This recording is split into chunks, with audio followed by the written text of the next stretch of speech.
لا أقسم بيوم القيامة ولا أقسم بالنفس اللوامة أيحسب الإنسان أن لن نجمع عظامه بلى قادرين على أن نسوي بنانه. أعوذ بالله من الشيطان الرجيم. بسم الله الرحمن الرحيم. الحمد لله الذي أنزل على عبده الكتاب ولم يجعل له عوجا قيما لينذر بأسا شديدا من لدنه ويبشر المؤمنين الذين يعملون الصالحات أن لهم أجرا حسنا ماكثين فيه أبدا وينذر الذين قالوا اتخذ الله ولدا ما لهم به من علم ولا لآبائهم كبرت كلمة تخرج من أفواههم إن يقولون إلا كذبا فلعلك باخع نفسك على آثارهم إن لم يؤمنوا بهذا الحديث أسفا إنا جعلنا ما على الأرض زينة لها لنبلوهم أيهم أحسن عملا وإنا لجاعلون ما عليها صعيدا جرزا. صدق اللہ مولانا العظیم.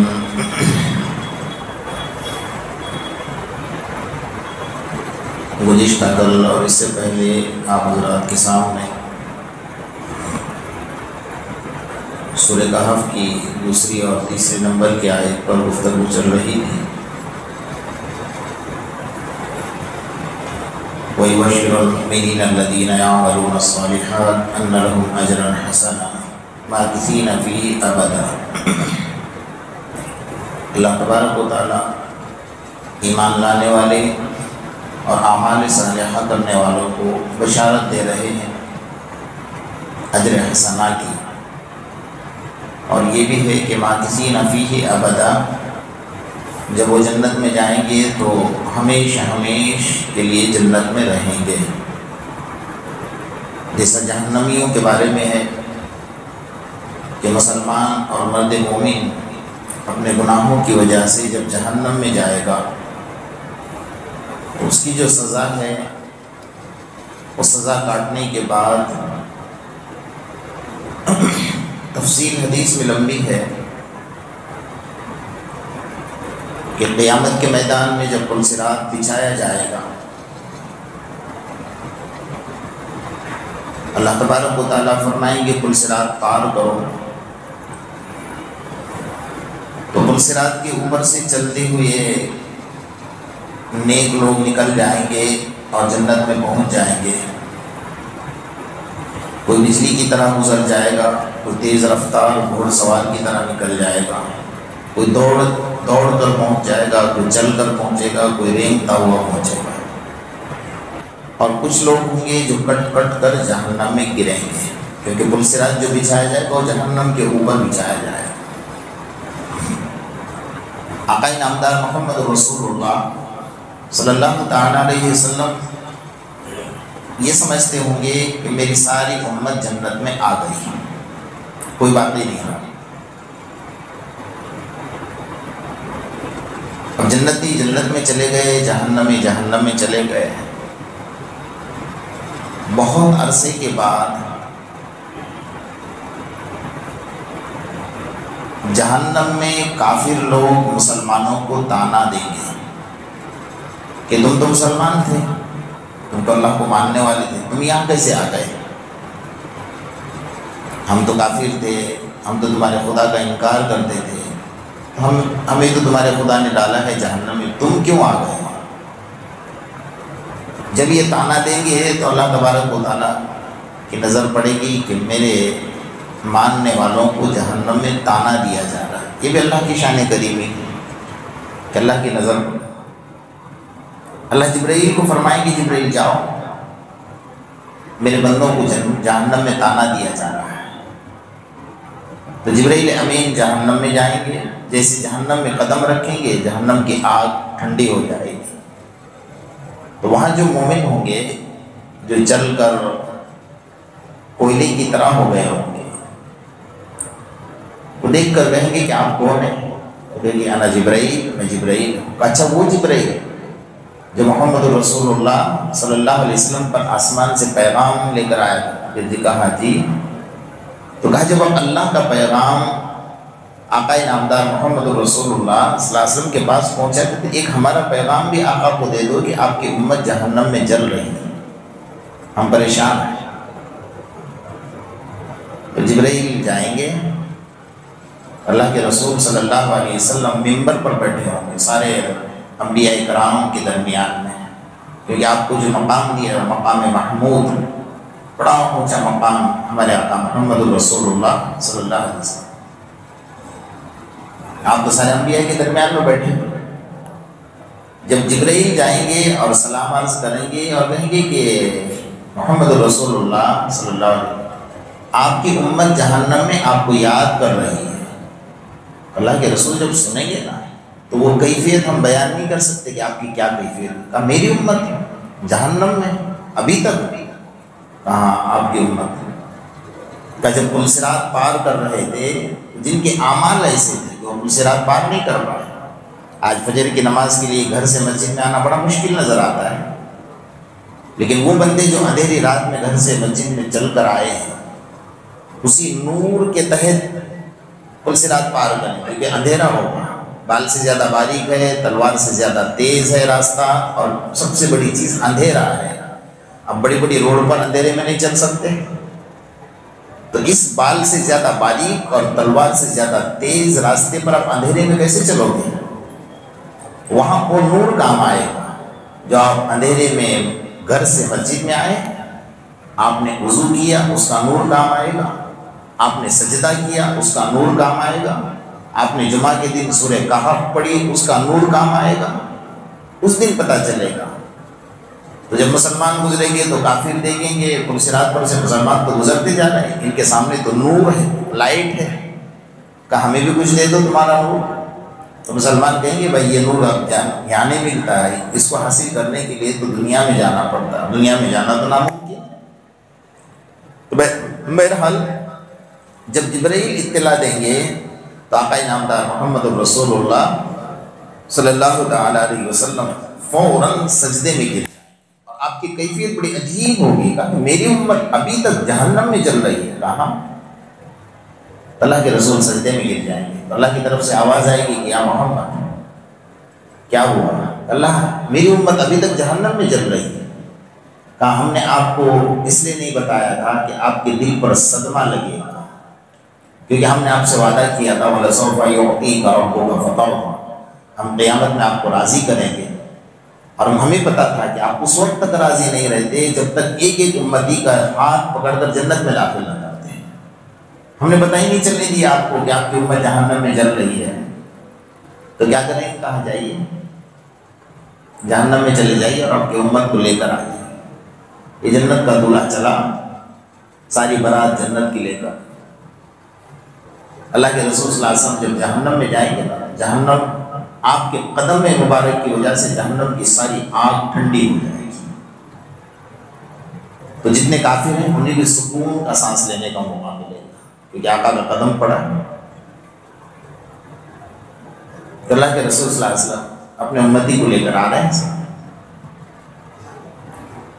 اللہ نے جنت میں ایک نہر بنائی جو جہنم سے نکلے گا نا، جل کر کوئلے کی طرح کالا کالا، موت تو آنے والی نہیں ہے۔ تو اللہ نے ایک نہر بنائی، اس نہر میں ان کو غسل دیا جائے گا، اور اس کے بعد پھر انہیں جنت میں داخل کیا جائے گا۔ لیکن ایک مسئلہ یہ رہے گا کہ ان کے پیشانی پر لکھا ہوگا عطاء الرحمن، کہ یہ جس کو موٹی زبان میں بولتے ہیں رعایتاً ان کو پاس کیا گیا، پاس کرنے کے قابل نہیں تھے، رعایتاً ان کو جنت دی گئی ہے۔ تو ان کے پیشانی پہ لکھا ہوگا. تو جنتی لوگ آپس میں ایک دوسرے سے باتیں کریں. جیسا دنیا میں انگلی کرنے کی عادت ہوتی ہے نا، وہاں بھی چھوٹنے والی نہیں عادت. جنت میں جانے کے بعد وہاں بھی انگلی کریں گے، یہ تو جنت کے لائق تھے، نہیں آ گئے جنت میں. تو اللہ سے شکایت کریں گے کہ اللہ ہمیں تانا مل رہا ہے. وہاں بھی تانا مل رہا تھا، یہاں بھی تانا مل رہا ہے. کہا کیا؟ کہ یہ ہمارے پیشانی پر جو لکھا ہے اس کو مٹا دیں. میرے اللہ کے پاس ہمارے آقا محمد الرسول اللہ صلی اللہ علیہ وسلم جو علاج بتایا، سارے علاج سجدے میں اللہ نے رکھے. اللہ فرمائیں گے سجدہ کرو، تو سب سجدے میں گر جائیں. جیسا سجدے سے سر اٹھائے تو پیشانی صاف. تو بہرحال یہ وہ راستہ ہے. ماں کسی نہ فی ابدا. ابھی جہنم میں گئے تھے لیکن ہمیشہ نہیں رہے نا، اپنی سزا بھگت کر آ گئے واپس. لیکن جنتی جو جنت میں جائے گا وہ ہمیشہ ہمیش کے لیے جنت میں رہے گا. اب وہاں سے اس کا کوئی دوسری جگہ پر آئیے اور کہ جیسے اعمال کیے ہوں گے ویسا درجہ ملے گا. کسی نے کم اعمال کیے ویسی جنت ملے گی، کسی نے بہت زیادہ اعمال کیے ویسی جنت اللہ تبارک و تعالیٰ نے دی ہے. ماکثین فیہ ابدا وینذر الذین قالوا اتخذ اللہ ولدا. ان لوگوں کو بہت زیادہ ڈرانے کی ضرورت ہے جو اللہ کے بارے میں الزام لگاتے ہیں کہ اللہ کی اولاد ہے، اللہ کا بیٹا ہے. ما لهم به من علم ولا لآبائهم. ان کے پاس اس بات کی نہ کوئی دلیل ہے نہ ان کے آباء اور اجداد کے پاس کوئی. کبرت کلمۃ تخرج من افواہہم. بہت بڑی بات جو اپنے زبان سے وہ اللہ کے بارے میں نکال رہے ہیں. ان یقولون الا کذبا. یہ جھوٹ بول رہے ہیں، اللہ کی ذات پہ الزام لگا رہے ہیں.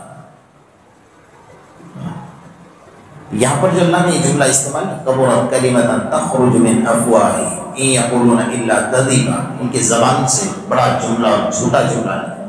ایک ہے عام انسان پر الزام لگانا، عام آدمی پر الزام لگانا، اور ایک ہے اللہ کی ذات پر الزام لگانا.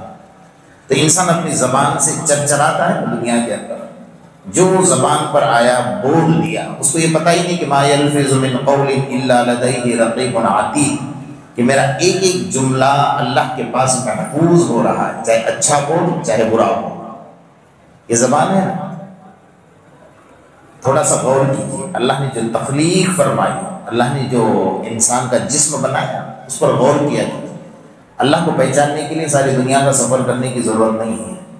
پیر کے ناخن سے سر کے بال تک اپنے اعضاء میں غور کرو، تمہیں ہر جگہ پر خدا نظر آئے گا. خدا کی تخلیق ہے، خدا کی قدرت ہے. اللہ نے زبان کو باہر نہیں رکھا ہے، نہ جانور کے نہ انسان کے. کہاں رکھا ہے؟ اندر رکھا ہے. دو دو پروٹیکشن اس پر دی ہے، حفاظتی پہرے دو دو دی ہیں. پہلے ہونٹ، بعد میں دانت، اور اس کے بعد زبان. تو انسان کو بولنا ہوگا تو پہلے ہونٹ کھولنے ہوں گے، پھر دانت کھولنے ہوں گے، اس کے بعد زبان کھولنی ہوگی. اس لیے اندر رکھا ہے کہ بولنے سے پہلے سوچ کہ تو کیا بول رہا ہے، اس کا انجام کیا ہونے والا ہے، اس کی اہمیت کو سمجھ. تیرے زبان سے جو جملہ نکلتا ہے نا اس کی قیمت اور اس کی اہمیت کو سمجھ. تھوڑا سا غور کیجئے، ایک 80 سال تک ایک انسان کفر کی حالت میں رہا ہے، اللہ کا دشمن بن کر رہا ہے، اللہ کو گالیاں دی ہیں، آقا نامدار محمد الرسول اللہ صلی اللہ علیہ وسلم کی شان میں گستاخیاں کی، مسلمانوں کو ستایا ہے. اب 80 سال کے بعد جا کر اس کو توفیق ہوئی اور اس نے اپنے زبان سے صرف اتنا ہی کہا، لا الہ الا اللہ محمد الرسول اللہ صلی اللہ علیہ وسلم. مسلمان ہو گئے. 80 سال کے گناہ معاف ہو گئے. فجر کی نماز کے بعد کلمہ پڑھا، ظہر کی نماز کا وقت آنے سے پہلے دنیا سے چلا گیا جنت میں. کوئی نماز پڑھی ہے؟ زبان سے نکلے ہوئے جملے کی اہمیت کو سمجھو. ایک لڑکی تمہارے لیے حرام ہے، اس کی طرف دیکھنا، اس سے بات چیت کرنا. آج تو سبھی حلال ہے ماشاءاللہ، واٹس ایپ، انٹرنیٹ، فیس بک ہمارے لیے تو عام ہو گیا ہے نا. ہم جو جال میں پھنسے ہیں نا اس سے نکلنا بڑا مشکل ترین مرحلہ ہے. اپنے اولادوں کو، اپنے نسلوں کی حفاظت کیجیے. انٹرنیٹ کے معنی وہی آتا ہے، انٹر کے معنی داخل ہونے کے، نیٹ کے معنی جال کے آتے ہیں. ایک مرتبہ آپ داخل ہو گئے جال میں تو پھر باہر نکلنا بڑا مشکل ہے آپ کے لیے. تو بہرحال اپنی زبان سے آپ نے ہزاروں نکاح دیکھے ہیں نا. جب نکاح ہوتا ہے تو لڑکا اپنی زبان سے اتنا ہی کہتا ہے کہ میں نے اس لڑکی کو اپنے نکاح میں قبول کر لیا. اتنا ہی ہوتا ہے، اس سے زیادہ اور کچھ ہوتا ہے. تو جس لڑکی کی طرف دیکھنا حرام تھا، ایک جملے کی وجہ سے وہ لڑکی اس کی شریک حیات بن گئی، اس کی جیون ساتھی بن گئی۔ اور خدا نخواستہ اپنی زبان سے اگر وہی جملہ الٹا بول دیتا ہے کہ جا میں نے تجھے 3 طلاق دے دی، جدا ہو گئی، زندگی سے الگ ہو گئی، جیسے نکاح سے پہلے حرام تھی اب 3 طلاق کے بعد بھی کیا ہو گئی، بھلے حلال کے راستے ہم نے اور کچھ نکالے ڈھونڈ کر اس کے لیے، اور اس میں اچھے اچھے دیندار لوگ بھی گرفتار ہیں۔ میں دیندار کا جملہ اس لیے استعمال کر رہا ہوں کہ بہت کڑوے تجربے ہیں اس معاملے میں۔ ہم نے عورت کو ایک مذاق سمجھ لیا، بازار کی گاجر مولی سمجھ لیا کہ جب من میں آیا نکاح کر لیا، جب مرضی میں آیا طلاق دے دی۔ یہ چیز نہیں ہے، نکاح کی ایک بہت بڑی اہمیت ہے۔ اللہ تبارک و تعالیٰ نے جنت میں نکاح کی سب سے پہلے مجلس قائم کی، فرشتوں کی موجودگی میں حضرت آدم کا نکاح حضرت حوا سے پڑھا ہے۔ بہت اہمیت والی چیز ہے، ہم نے اس کو نہیں سمجھا ہے، اور لوگوں نے کیا سمجھا کہ طلاق دے دیا، پھر آگے کہ مولانا صاحب راستہ نکالیے، کیا ہوا؟ کہا کہ تو غصے میں بول دیا۔ میں نے کہا میں یہ کہا کرتا ہوں کہ بھائی طلاق تو غصے میں ہوتی، پیار میں تو نکاح ہوتا ہے۔ کوئی عورت کے گلے میں ہاتھ ڈال کے دے دے کہ جہاں میں 3 طلاق دیتا ہوں، کوئی پیار میں دے گا طلاق؟ تو یہ غصہ کیسا آپ کا ہے؟ آپ کو اولاد نظر نہیں آ رہی ہے، آپ کو ایک رشتہ جو 1-2 خاندان کا رشتہ ہے، اور یہ رشتہ اتنا محبوب ترین رشتہ ہے، اتنا نازک ترین رشتہ ہے، تو اس رشتے کو آپ نے پاؤں کی جوتی سمجھ لیا ہے کہ جیسے مرضی میں آیا عورت کو استعمال کر لیا، جیسے مرضی میں آیا عورت کو چھوڑ دیا۔ اس کی زندگی دیکھو کہاں تباہ و برباد کر کے آپ، جب اس کے آنسو ٹپکتے اور جب اس کی آہیں نکلتی ہے تو انسان کہیں کا نہیں رہتا ہے۔ اتنا سمجھ لینا، آپ کو اگر غصہ آ رہا ہے اس کا علاج یہ نہیں کہ آپ اس کو 3 طلاق دو، آپ گھر سے باہر نکل جائیے، آپ وضو کر لیجیے، 2 رکعت نماز پڑھ لیجیے، اللہ سے دعا کیجیے، اللہ سے راستہ مانگیے کہ اللہ ایسا ہے راستہ نہیں دے مجھے، اللہ دے گا راستہ۔ کیونکہ رشتہ دنیا میں طے نہیں ہوتا ہے، رشتہ عرش پر طے ہوتا ہے، اس کے بعد زمین پر نکاح ہوتا ہے۔ تو اللہ کا عرش کب کپاتا ہے؟ ایسا ہی نہیں کپاتا، اس لیے کہ پہلے رشتہ آپ کا عرش پر طے ہوا ہے۔ اللہ پوچھتے ہیں میرا عرش کیوں کام پر ہے؟ عرش کی باری کب آتی ہے؟ 7 زمین 7 آسمان اور اللہ کا عرش جب کانپتا ہے نا، تو 7 زمین کانپتی ہے، 7 آسمان کانپتے ہیں، اس کے بعد اللہ کا عرش کانپتا ہے۔ ہم تو وہ سمجھتے نہیں کہ ہم زبان سے بول رہے ہیں۔ اچھا، اس سے بڑا مسئلہ ہمارے لیے یہ ہے کہ ہم طلاق دینے کے بعد رجوع کیسا کرتے ہیں عورت کو کہ مولانا صاحب راستہ نکالیے۔ مولانا نے کہا نہیں نکلے گا راستہ، حلالہ کر لو، حلالے کا بازار گرم ہے، اس کو برا مت لگائیے، معاف کیجیے۔ رات کے 3 بجے لوگ گھر پر آتے ہیں کہ نکاح پڑھا دو۔ میں نے کہا یہ کون سا نکاح ہے رات کے 3 بجے؟ چوری والا نکاح۔ نکاح تو حدیث میں فرمایا اعلن النکاح، اعلان کر کے نکاح کرو، مسجد میں نکاح کرو، عام مجمع کے اندر نکاح کرو۔ میں نے ایک جملہ استعمال کیا، دیندار لوگ اس بلا میں گرفتار ہیں۔ حلالے کو آپ نے سمجھا کیا ہے؟ کہ عورت کے ساتھ نکاح کر لیا، ایک رات اس کو استعمال کر لیا، دوسرے دن صبح میں طلاق دے دی، حلالہ ہو گیا۔ خبردار، کان کھول کر سن لیجیے، آقا انعامدار محمد رسول اللہ صلی اللہ علیہ وسلم کی حدیث ہے، لعن اللہ الحلل والمحلل علیہ، فرمایا جس نے حلالہ کیا، یاد رکھو، کان کھول کر سن لو، دیندار لوگ بھی سنیں، دنیا دار لوگ بھی سنیں، جس نے حلالی کی نیت سے نکاح کیا، نکاح کرنے والا مرد، نکاح کرنے والی عورت، اور نکاح پڑھانے والا قاضی، وکیل اور گواہ، ان سب پر اللہ اور اس کے رسول کی لعنت برستی۔ اور لعنت کس کو کہتے ہیں پتہ؟ حضرت پیران پیر سید عبد القادر جیلانی رحمۃ اللہ علیہ فرماتے ایک مرتبہ کسی بندے پر لعنت برس جائے نا اللہ کی، اس لعنت کا اثر اس کے 7 پشتوں تک رہتا ہے، 7 خاندان تک۔ آپ سمجھ نہیں پاؤ گے اس چیز کو۔ حلالے کی نیت سے نکاح ہوتا ہی نہیں تو تم تو زنا کر رہے ہو، تم نے ایک عورت کے ساتھ ایک رات گزاری، زنا کر لیا، اور اس کے بعد پھر عورت سمجھتی ہے میں حلال ہو گئی پہلے شوہر کے لیے، واپس اس کے نکاح میں آ گئی، وہ حلال ہوئی نہیں تو نکاح میں کہاں سے آئی؟ وہ بھی ساری زندگی زنا کر رہا ہے، وہ سب کا گناہ آپ کے سر پر ہے۔ حلالے کا مطلب اسلام میں یہ ہوتا ہے کہ خدا نہ، یہ بات ضروری ہے اس لیے میں نے درمیان میں نکال دی، حلالے کا مطلب اسلام میں یہ ہوتا ہے، اس کو کان کھول کر اور دھیان سے سن لیجیے، بڑا نازک ترین مسئلہ ہے کہ خدا نخواستہ بیوی کو طلاق دیتے ہیں، اب طلاق دینے کے بعد وہ 3 مہینے کی عدت گزارتی ہے، 3 مہینے کے بعد آپ کے سیٹنگ کرائے بغیر کوئی اس کو رشتہ بھیجتا ہے کہ بھائی مجھے آپ سے نکاح کرنا ہے، اس نے نکاح کر لیا اور دونوں ہنسی خوشی زندگی گزار رہے تھے، اللہ نہ کرے پھر ان دونوں میں کچھ انبناؤ پیدا ہوا اور اس شوہر نے اپنی مرضی سے اس کو طلاق دے دی، جیسا پہلے شوہر نے طلاق دے دی، تو اپنے مرضی سے جب طلاق دے دی، اب وہ 3 مہینے کی عدت گزارے گی اور اس کے بعد اگر پہلے شوہر کے نکاح میں آنا چاہیے تو آئے گی، یہ ہے اس کو کہتے ہیں حلال اسلام۔ ہم نے اس کو کیسا ایک رات آ جاؤ نکاح کر لو، دوسرے دن دوسرے کے نکاح میں چلے جاؤ، عدت بھی گئی اور حلالہ بھی گیا، کوئی طریقہ نہیں ہے۔ آپ نے اس طریقے، آپ اس کو اس سماج سے سب سے بڑی برائی ہے جو اللہ ہم سے ناراض ہے نا، اس کی وجہ سے سب سے بڑی برائی ہے ہمارے معاشرے میں، سب سے بدترین برائی ہے۔ اللہ نے یہ نہیں فرمایا کہ ولا تفعلوا الزنا، زنا مت کرو، اللہ یہ فرما رہا ہے ولا تقربوا الزنا، زنا کے جو اسباب ہوتے ہیں نا اس کے قریب بھی مت جاؤ، اس لیے کہ جب زمین، ساتوں زمین حرکتوں میں آ جاتی ہے، اللہ جلال میں آ جاتے ہیں، ہوائیں پھر اپنا رخ موڑ لیتی ہیں، آسمان آنکھیں لال کر کے تم پر دیکھ لیتا ہے جب تم زنا میں مبتلا ہوتے ہو۔ اللہ نے فرمایا ولا تقربوا الزنا، عام ہو گئے،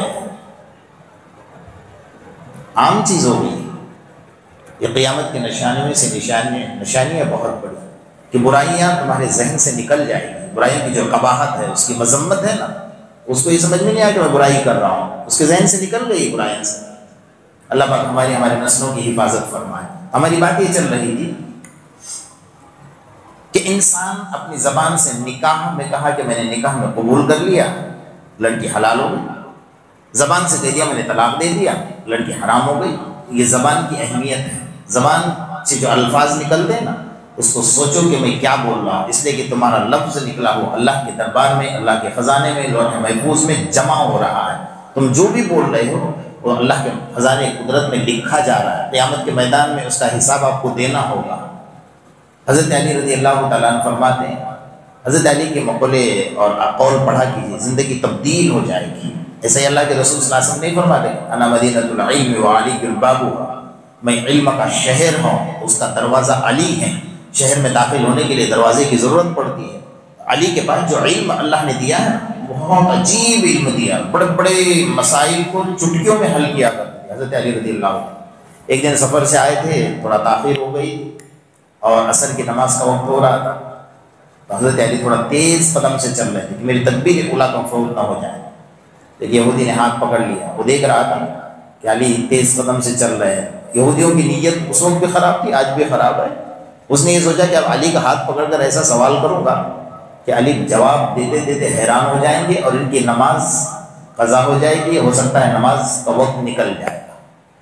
ہاتھ پکڑ لیا کہ علی اس وقت تک نہیں چھوڑوں گا جب تک میرے سوال کا جواب نہیں دوں گا۔ کا سوال کیا ہے؟ سوال یہ ہے کہ کتنے جانور اللہ نے ایسے پیدا کیے ہیں جو انڈے دیتے ہیں اور کتنے جانور ایسے ہیں جو بچے دیتے ہیں؟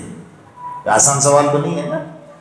18,000 مخلوقات ہے اللہ تبارک و تعالیٰ، بھائی شمار کرو، یہ بلوں کی چونٹیاں ہیں، سمندر کی مچھلیاں ہیں، ہواؤں کے پرندے ہیں، تو یہ انڈا دیتا ہے، یہ بچے دیتا ہے، یہ انڈا دیتا ہے، یہ بچے دیتا ہے، یہ انڈا دیتا ہے، یہ بچے دیتا ہے۔ حضرت علی نے اس کو جواب کیا دیا؟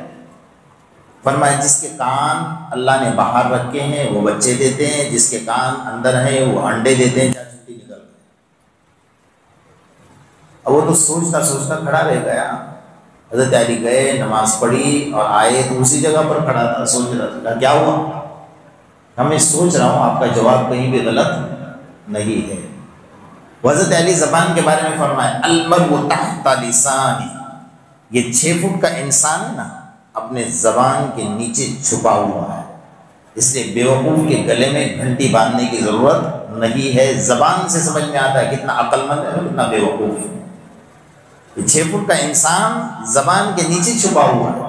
حضرت عمر رضی اللہ تعالیٰ عنہ فرمایا جراحت السنان لها تیام ولا یلتام ما جرح اللسان، فرمایا تلوار کا زخم مٹ سکتا ہے، زبان کا زخم کبھی مٹتا نہیں، اس لیے کہ تلوار کا زخم ظاہری بدن پر لگتا ہے اور زبان کا زخم دل کے گہرائیوں میں لگتا ہے، وہ کبھی مٹتا نہیں، اور ایک بار لگ جاتا ہے تو رشتوں کو کاٹتی ہے زبان، قینچیوں سے خطرناک، تلوار سے خطرناک۔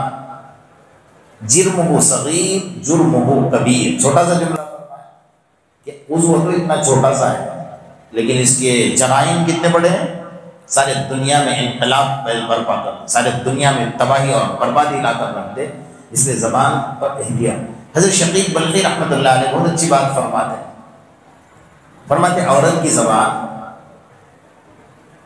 ایسی تلوار ہے کہ جس پر کبھی زنگ لگتا ہی نہیں، سمجھ رہے ہیں آپ اشارے؟ عورت کی زبان ایسی تلوار ہے جس پر کبھی زنگ لگتا ہی نہیں، عورت کی زبان رکتے نہیں، اور یہ بوڑھے میاں کے ہاتھ بھی رکتے نہیں۔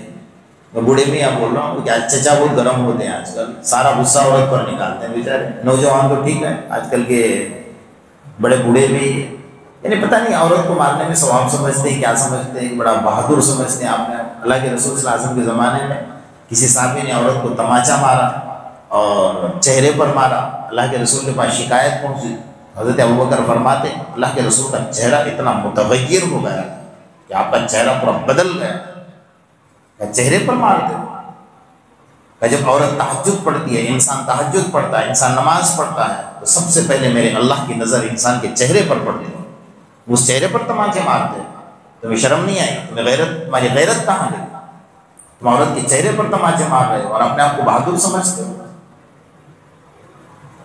تو ان سب باتوں سے ہم باز آ جائیں، ان حرکتوں سے باز آ جائیں۔ تو ہماری جو زبان ہے، عورت کی زبان تو چلتی ہے اور خاموش بیٹھنے والی بھی نہیں ہے، اپنے کو خاموش بیٹھنا پڑے گا تو ہی گھر چلے گا، وہ بھی چلائے گی یہ بھی چلے گا تو چلنے والا نہیں ہے، دونوں میں سے کسی ایک کو راستہ اپنانا ہوگا۔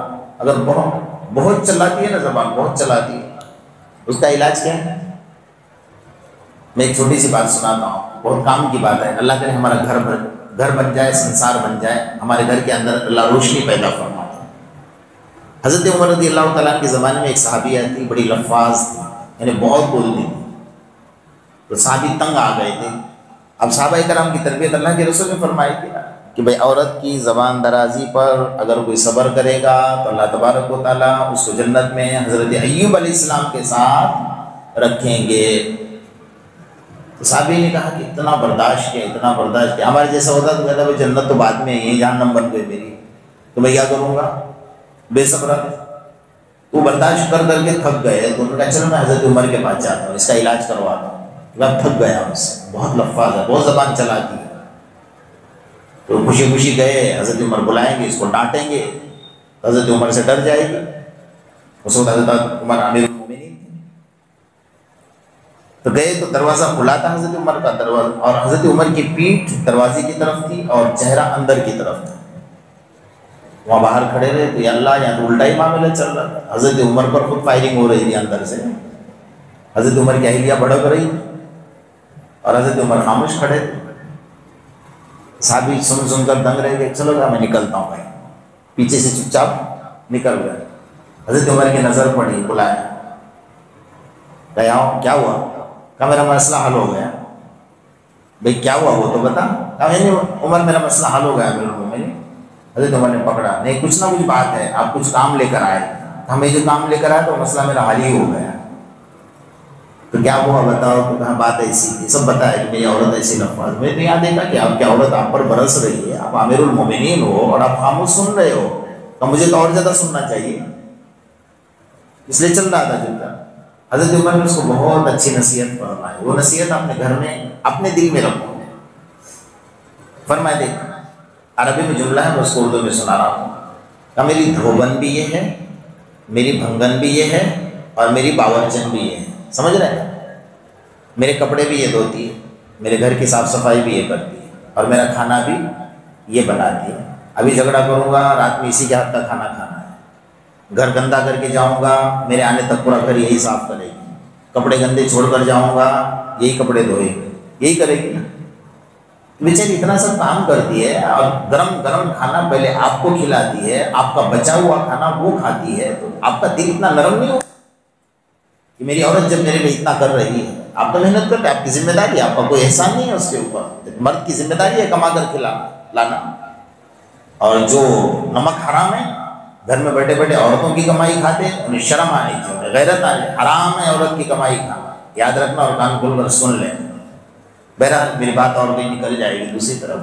تو ہماری بات چل رہی ہے زبان پر۔ عورت کی زبان ایسی ننگی تلوار ہے جس پر کبھی زنگ نہیں لگتا ہے۔ مرد کو اللہ نے طاقتور بنایا ہے، قوی بنایا ہے، صلاحیت دی ہے، برداشت کرنے کی طاقت دی ہے، یہ ساری چیزیں برداشت کرنی چاہیے۔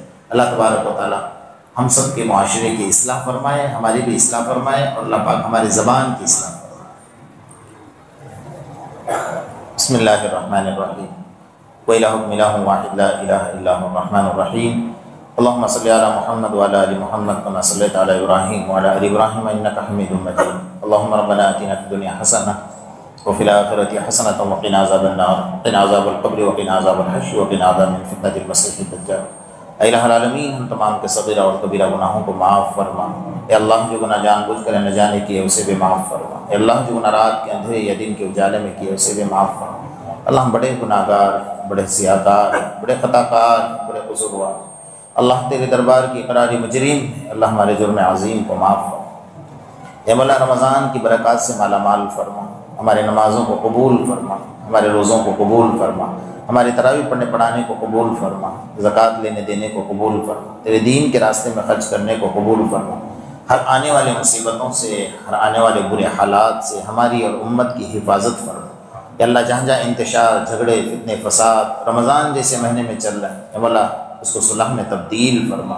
کہ اللہ، جو ظالم ہمارے پیچھے پڑے ہوئے ہیں انہیں ہدایت نصیب فرما۔ اگر ان کے مقدر میں تو انہیں ہدایت نہیں لکھی ہے، مولا ان ظالموں کو صف ہستی سے نیست اور نابود فرما۔ کہ اللہ، رمضان جیسے مہینے میں روزے کی حالت میں اللہ ہمیں پریشان کیا جا رہا ہے، ہمارے مساجد کو شہید کرنے کی کوششیں کی جا رہی ہیں، کہ اللہ اذانوں پر پابندیاں لگانے کی باتیں ہو رہی ہیں۔ اے مولا، تیری طاقت سے بڑھ کر کسی کی طاقت نہیں، ساری دنیا کے قلوب تیرے دو انگلیوں کے درمیان ہیں۔ اللہ، اے مولا کریم کو سارے دنیا کے لوگوں کے دل میں ہم مسلمانوں کی محبت نصیب فرما۔ اے مولا کریم، ہم تمام کو آپس میں اتحاد اتفاق نصیب فرما، ہر شر ہر فتنے سے ہماری حفاظت فرما، ہر آنے والے مصیبتوں سے ہماری حفاظت فرما۔ یا اللہ، ہم تیرے قرآن کی محبت میں بیٹھے ہیں، اللہ اس قرآن کو ہم سب کے حق میں شفاعت کرنے والا بن، ہمارے خلاف جھگڑا و بننے سے حفاظت فرما، ہمارے کاروبار میں برکتیں عطا فرما، رزق حلال نصیب فرما، تیرے راستے میں خرچ کرنے والوں کو قبول فرما، دنیا آخرت میں اس کا بہترین بدلہ نصیب فرما، شب قدر کی دولت سے مالا مال فرما۔